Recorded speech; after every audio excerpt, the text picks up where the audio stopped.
हरबंस राय बच्चन की एक कविता थी, मैं दीपक और मेरा जलना ही मेरा मुस्कान है। समाजवादी पार्टी के राष्ट्रीय अध्यक्ष, उत्तर प्रदेश के पूर्व मुख्यमंत्री माननीय अखिलेश यादव जी ने जिस प्रकार लखनऊ के अपने कैंप कार्यालय से सनातन धर्म और हिंदू समाज के लोगों को आए दिन हमारे त्योहारों को लेकर जिनका एक ही काम है, एक ही लक्ष्य है, टारगेट करना, अपमानित करना। दीपावली का यह पर्व चल रहा है। नवरात्र से ही पूरे भारत में देश की व्यापारियों से लेकर समाज के निम्न तबके के लोग साल भर का इंतजार करते हैं और वो जैसे जैसे ही त्यौहार नज़दीक आता है, अपनी जीविकोपार्जन चलाने के लिए छोटी से छोटी वस्तुओं का निर्माण करके व्यापार में, व्यवसाय के रूप में लोगों तक सामान पहुंचाने का काम करते हैं, जिसको लघु उद्योग के माध्यम से हाथों से निर्मित करके, चाहे वो दीपक बनाना हो, दिया जिसे कहते हैं, चाहे वो बाती का काम हो, चाहे वो मोमबत्ती अगरबत्ती का काम हो, मोमबत्ती का काम हो, ऐसे छोटे छोटे लघु उद्योग लगाकर जब समाज का आखिरी पंक्ति का लोग इस स्थिति में खड़े होकर अपने दो खून की रोटी की व्यवस्था करता है,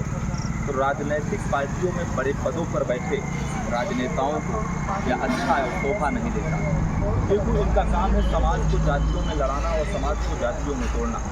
दीपावली का यह प्रकाश का उत्सव देश की इकोनॉमी से लेकर समाज के हर उन व्यक्तियों को एक सबसे बड़ा त्यौहार के रूप में मनाया जाता है, जिसे आए दिन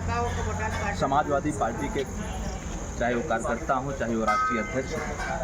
जो कहते हैं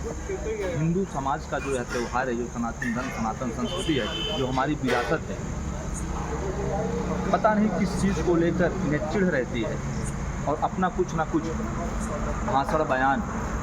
मीडिया के सामने देते रहते हैं। इनके जो मूल वोटर हैं वो भी अब इनकी विचारधाराओं से, इनकी पार्टी के क्रियाकलापों से दूरियां बना रहे हैं। इन्हें अब भी मौका है समझने का, क्योंकि एक अच्छे नेता का जो गुण होता है, जो कार्य होता है, सभी समाज को एकत्रित करके ले चलने की क्रिया। कभी दलित, कभी ओबीसी, कभी आदिवासी, कभी पीडीए, कभी श्रवण बनाओ, इन सारी चीज़ों को एक मुस्लिम तुष्टीकरण की राजनीति के लिए मजहबी खेल खेलने का कार्य करते हैं। आए दिन इनका जो बयान होता है वो सदैव हिंदू विरोधी रहा है, क्योंकि दीपावली को ईसाई धर्म से जोड़ने का जो काम इन्होंने करने का प्रयास किया, क्रिसमस की तरह मनाने के लिए जो बताए, जो चाइनीज झालर जिसे बाद में विदेशों में राहुल गांधी जी के गठबंधन में उत्तर प्रदेश में चुनाव लड़ेंगे और फिर विदेशों में जाकर बताएंगे कि अब मेक इन इंडिया नहीं, मेक इन चाइना। देश की अर्थव्यवस्था में हिंदू समाज, सनातन धर्म का जो त्यौहार होता है, चाहे वो मंदिर से लेकर चाहे वो त्यौहार रहे हों, सबसे बड़ा योगदान रहता है। इसके बावजूद भी इस प्रकार की भाषा, इस प्रकार के बयान देने से बचना चाहिए, क्योंकि हिंदू समाज में जो कुम्हार जाति के लोग हैं, जो धुरिया हैं, जो विश्वकर्मा हैं, ऐसे लोग जो हाथ से मिट्टी के बर्तन निर्मित करते हैं और कम दामों में लोगों तक पहुंचाने का काम करते हैं, उनके प्रति ये मानसिकता दर्शाती है कि इनकी सोच क्या है। क्योंकि इनकी जब राजनीतिक विरासत जब इन्हें मिली, जब पूर्व में समाजवादी पार्टी की सरकार सत्ता में थी, इन्होंने कभी भी छोटे वर्ग लोगों व मध्यम वर्गीय लोगों को आगे बढ़ने का काम नहीं किया। इनके पास भी वही पूंजीपति लोग जिनका इन्होंने भरपूर समर्थन और विकास किया, ऐसे अपराधियों को संरक्षण दिया। क्योंकि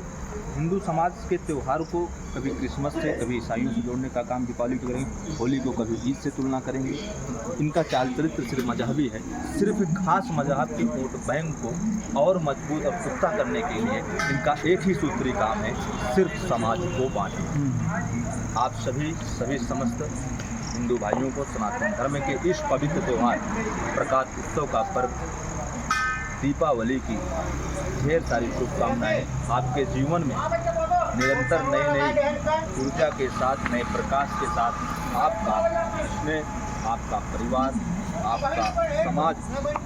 ऐसे ही प्रगति के रास्ते पर चलता रहे। इसी शुभकामनाओं के साथ मैं अपनी वाणी को विराम देता हूँ। जय श्री राम। हर हर महादेव।